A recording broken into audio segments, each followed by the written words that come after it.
I welcome you to our program that is entitled Intro to Integrative Theology. I am your host, Bishop Dr. Derek A. Reeves, and today we're going to continue on with the supplemental lectures from the fifth lecture, which was entitled the How to Organize the Pro, or Organizing the Pro. And today we want to talk about the conclusion of the Pro. Again, we've done some significant talking about prolegomena. Prolegomena, of course, the pro and legomena, or logos, lego, leg. And so it is before you categorize, before you speak to it, before you teach it.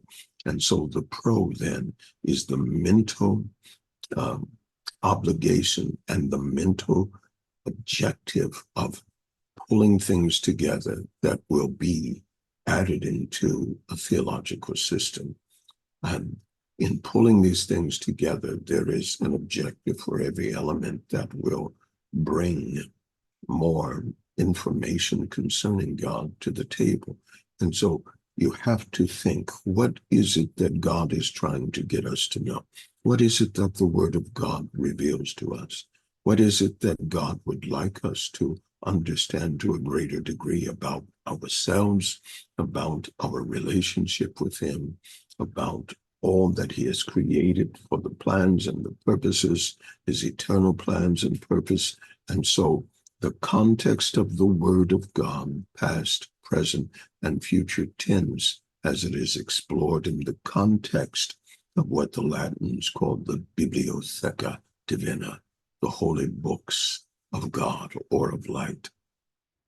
And so the conclusion of Pro is to bring an understanding of what is necessary, why it's necessary, what will it yield when it is totally engrafted into a system, and why should it yield it? And if it is not yielded in the individual that is being taught, that is seeking to learn, what is the problem? What are the hindrances?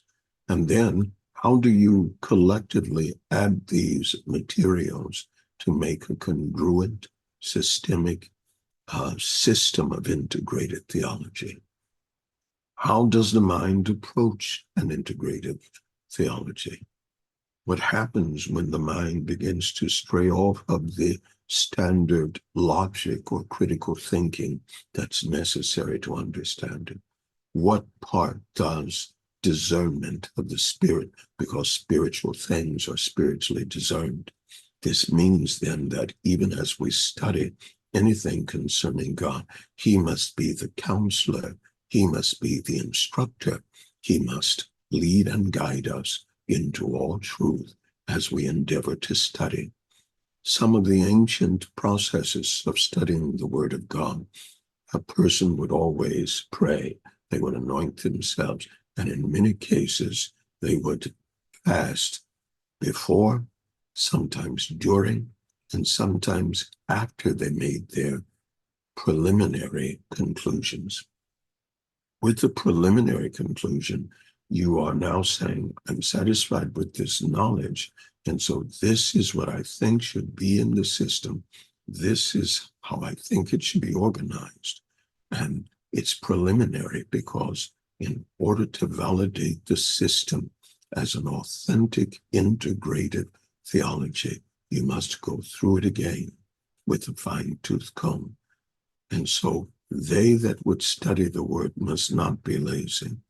You must understand that this is the Word of God that should be rightly divided, and to do so is to handle the mind of God, the communication of God, with ultimate respect. And so the conclusion of Pro is coming to know what will be added, why it will be added, what is it expected to do, what is the general objective for learning it. And once we learn it, what now can we do with the information? It goes into a much lengthier discourse, but we don't have the time. Literally, a person could write on prolegomena and do volumes of work if the time permitted. So I thank you again. I'm going to stop here. This has been Intro to our Integrative Theological System. This has been the final supplemental lecture to Lecture 5. Lecture 5, Organizing the Pro. And this final supplemental lecture, the conclusion of the Pro. Again, this has been our Integrative Theology, the introduction to it, and I am your host, Bishop Dr. Derek A. Reeves. Until next time, God bless and keep you.